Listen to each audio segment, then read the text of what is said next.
मुझे ना समझ में नहीं आता कि नेटफ्लिक्स को हो क्या गया है। मतलब नेटफ्लिक्स जो इतनी बढ़िया मूवीज़ और सीरीज़ लेकर आता था, उसको अब ऐसी मूवीज़ लानी पड़ रही हैं। अरे ऐसी मूवीज़ लाता कौन है, और वो सब छोड़ो, ऐसी मूवीज़ बनाता कौन है। खैर, इस मूवी को डायरेक्ट करा है ज़ोया अख्तर ने। ज़ोया अख्तर जावेद अख्तर की बेटी और फरहान अख्तर की बहन है, और शायद उन्होंने अपने इसी फेम का फ़ायदा उठाकर लोगों को टॉर्चर करने की कोशिश की है।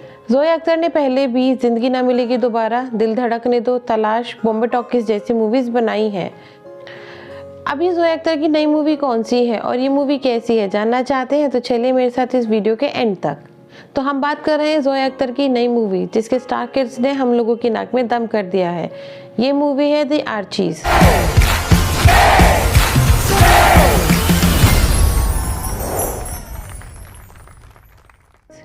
ये मूवी द आर्चीज कॉमिक का हिंदी वर्जन है। इस मूवी की स्टोरी में आप देखेंगे इंडिया का एक फिक्शनल हिल स्टेशन रिवरडेल्स। यहाँ पर एक काफी फेमस ग्रीन पार्क है, जिसे तोड़कर होटल बनाने की प्लानिंग चल रही है। Now we commence the voting for permission to build a grand hotel on the land which is now Green Park. अगर हमने आज ये पार्क जाने दिया तो कल और भी जाएंगे। ट्रस्ट में एक पेड़ भी नहीं बचेगा। आगे की स्टोरी क्या है वो आपको मूवी देखकर पता चलेगी। हम लोग तो आगे बढ़ते हैं और मूवी के दूसरे एस्पेक्ट्स के बारे में बात करते हैं। इस मूवी के जो स्टार किड्स पार्टी है, उन्होंने काफ़ी अच्छे से द आर्चीज कॉमिक का मर्डर किया है। मैं ऐसा क्यों कह रही हूँ वो आपको इस मूवी में आगे पता चल जाएगा। जिन भी लोगों ने ये कॉमिक द आर्चीज पढ़ी है, उन्हें पता है कि इस कॉमिक का जो प्लॉट था, इस कॉमिक का जो वर्ल्ड था, वो प्रॉपर अमेरिकन बेस्ड था। लोगों को हंसाना एक आर्ट है dad. I think this is a real profession in comedy.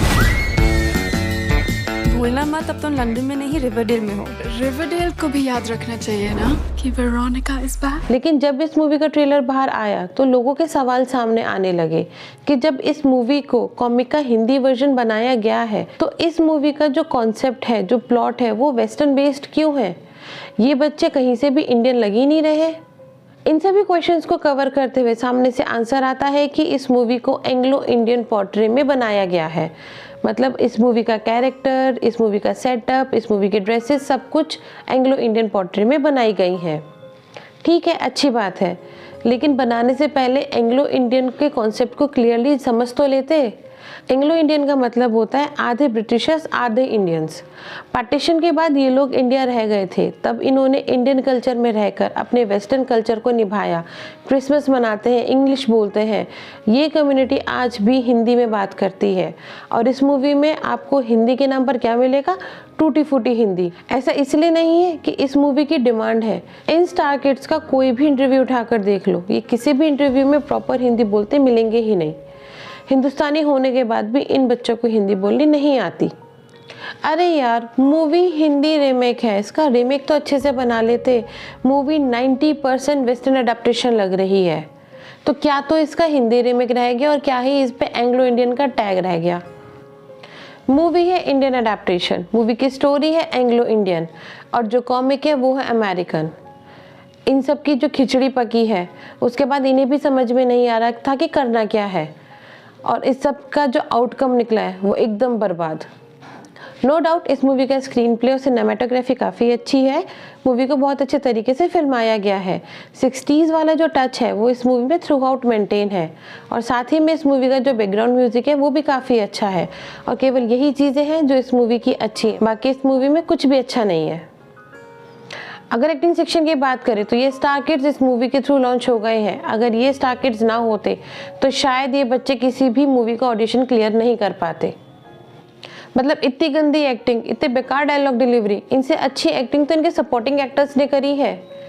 मतलब जिनके कंधों पर इस मूवी का फ्यूचर था, उन्होंने बहुत अच्छे से इस मूवी को डुबोया है।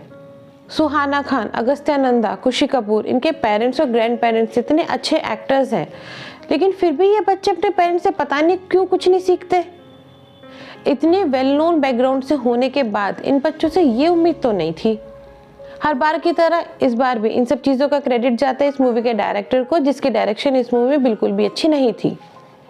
अगर स्कोरिंग की बात करें तो मेरे पास स्कोर्स नहीं है इस मूवी को देने के लिए, लेकिन स्कोर्स देना ज़रूरी है, तो मैं इस मूवी को स्कोर करूँगी 1.5 आउट ऑफ 5। अच्छा हुआ ये मूवी थिएटर्स पे नहीं लगी, नहीं तो लोग जाते इस मूवी को देखते और 2 घंटा 24 मिनट के बाद लोगों को रियलाइज़ होता कि पैसों में आग कैसे लगाई जाती है। नेटफ्लिक्स ने खूब पैसा बहाया है इस मूवी की प्रमोशन के लिए और एंड में इस मूवी को इन स्टार किड्स के पेरेंट्स ही देखने वाले हैं। मेरे पास नेटफ्लिक्स का सब्सक्रिप्शन था तो मैंने मूवी देख ली। अगर इस मूवी को देखने के लिए मुझे अपना प्लान लेना पड़ता या नेटफ्लिक्स सब्सक्राइब कराना पड़ता तो मूवी देखने के बाद मैं पक्का रो पड़ती, क्योंकि मैं इस मूवी से बहुत ज़्यादा डिसअपॉइंट हुई हूँ। मैंने अपना टाइम और डेटा यूज़ करा क्योंकि मुझे रिव्यू वाली वीडियो बनानी थी आप लोगों के लिए।